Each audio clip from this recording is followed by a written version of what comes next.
That's a very complicated question, and one which I've tried to be very careful about. And that's hard for me because, like, it's hard for me not just to say what's in my head.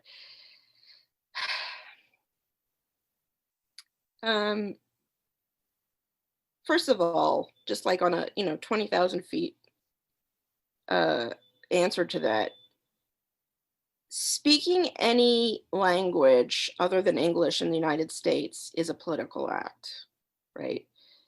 Um, there was a recent poll, maybe it was last year, it was a Pew poll, and like a shocking number of people said that simply hearing a language that's not English in public made them uncomfortable.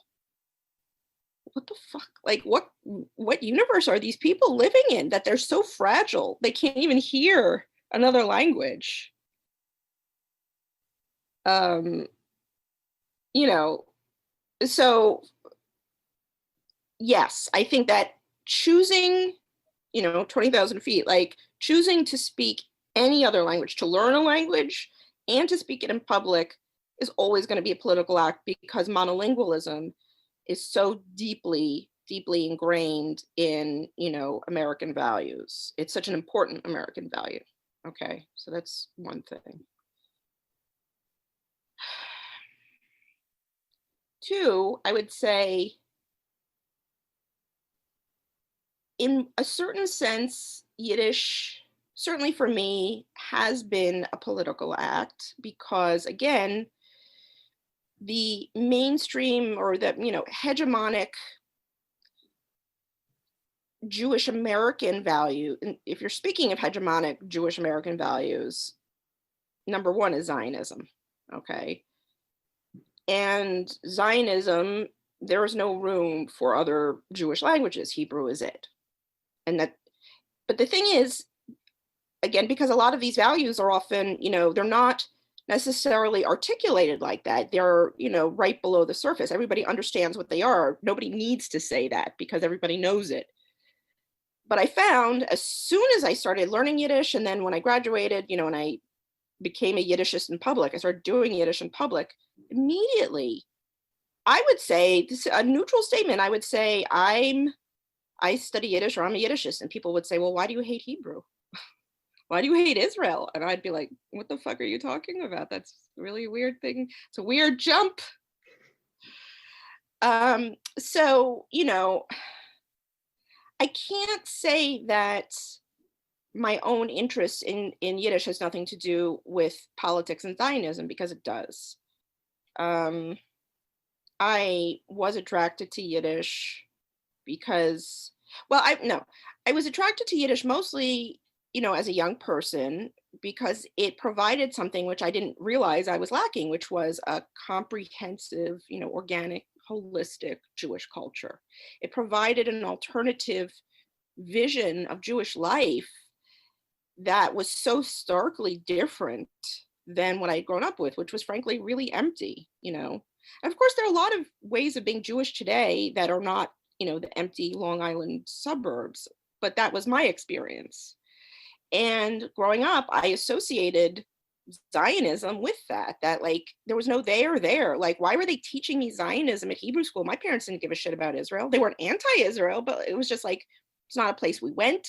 We didn't have any family there. Nobody I knew spoke modern Hebrew. It was just like irrelevant. So why did we go to Hebrew school and learn that it was like our homeland? And I was like, my homeland is like some weird Eastern European country I'll probably never go to. Israel is my homeland. And then when we did go to Israel when I was 19, I was like, eh. And it wasn't just because I was a Yiddishist. It was just like the hype was so high about like what Israel was supposed to be to me as a Jew. And I got there and I was like, it's just another place and it's really hot and dirty.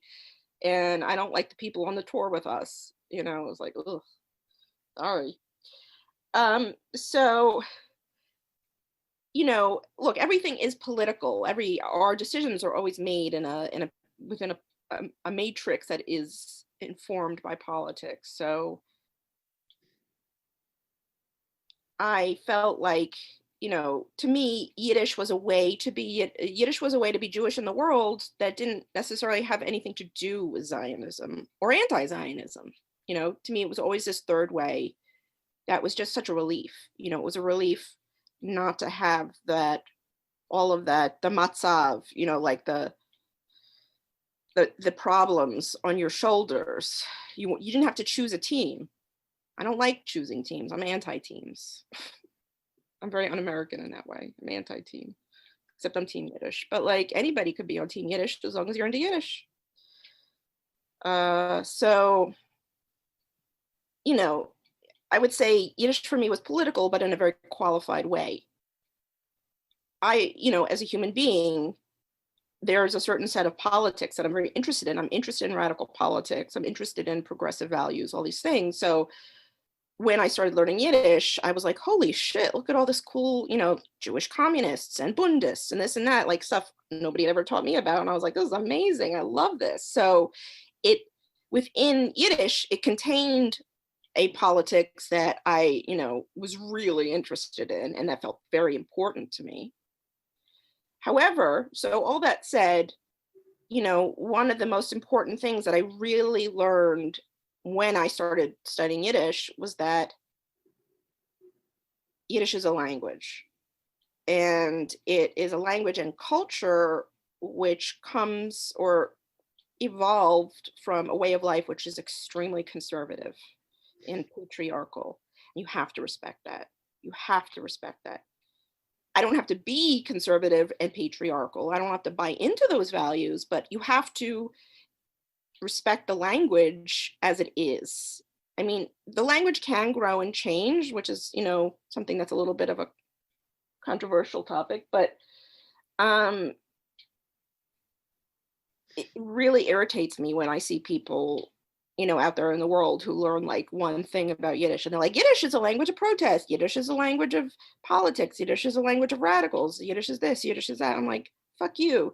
Yiddish is a language of patriarchy and, xenophobic retrenchment. Like, give me a break.